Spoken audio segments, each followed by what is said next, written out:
చెప్పింది, హైకోర్టు చెప్పింది, సుప్రీంకోర్టు చెప్పింది, రీసెంట్ గా సర్క్యులర్ ఇష్యూ చేశారు.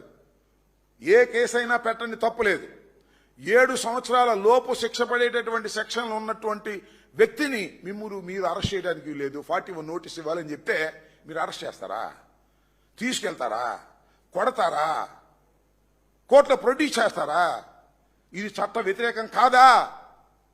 మీరేం చేస్తున్నారు? మాఫియాలాగా వ్యవహరించడం లేదా? మీరు అక్కడ లోకల్ ఎమ్మెల్యే చెప్పినట్టు, అక్కడ లోకల్ మినిస్టర్ చెప్పినట్టు, అక్కడ చంద్రబాబు నాయుడు గారు చెప్పినట్టు, అక్కడ లోకేష్ చెప్పినట్టు మీరు వ్యవహరిస్తున్నారు. అందువల్లనే మీరు మాఫియాలాగా ఉన్నారని మేము చెప్తున్నాం. మేము ఆధారాలతో సహా చెప్తున్నాం.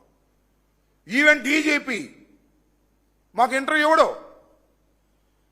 ఎక్స్ మంత్రులు మేము ఇంటర్వ్యూ ఇవ్వడు, ఎక్స్ ఎమ్మెల్యేలకి మాకు ఇంటర్వ్యూ ఇవ్వడు, చెప్పుకోవడానికి అవకాశం లేదు. అడ్డగోలుగా మా మీద కేసులు పెట్టమని చెప్పేసి కింది ఎస్పీలతో ఆయన హుకుం జారీ చేస్తాడు. చట్టబద్ధమైన అధికారులేమో పెట్టకుండా ఉంటారు.